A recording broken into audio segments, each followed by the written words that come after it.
I keep seeing people do this thing, and I'm sure you've all run into a very similar thing in some way or another. And the whole point of it is to make it really hard to have discussions on an even pace. And what I'm talking about is when people make factual declarations. I'm not talking about presenting known facts of a situation. I'm talking about when people make up opinions or take anecdotal evidence or something that's really only observational to them and present it as if it's an absolute fact. Take these examples.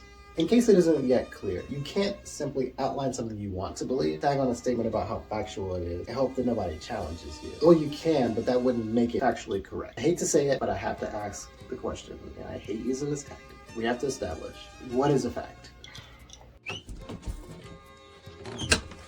Well, the dictionary says that fact is a noun, meaning a thing that is known or proven to be true. Legally, this means something that is shown to be true. A fact is... Okay. We get it. But what is lost here is that facts in social and civil science can be a little bit in the gray area.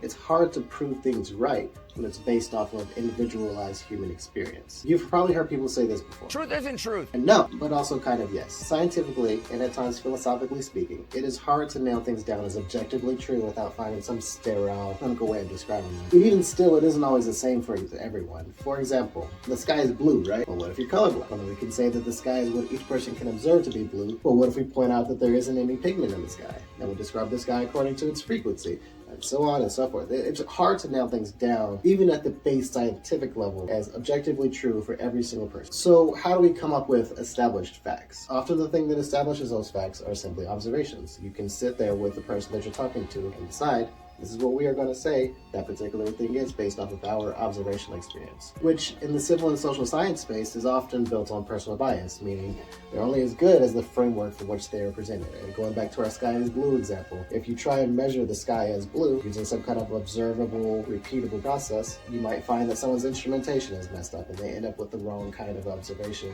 as what that frequency could be. Everything can be argued and debated out of existence. It's kind of the struggle with existing as a human being. Okay. I think I'm kind of losing you guys here with all this scientific jargon. So let me explain it with an example. If I come back from a concert and I say that it really took me back to how concerts used to feel, what comes to mind? Is it something like this? Or this? Or even this?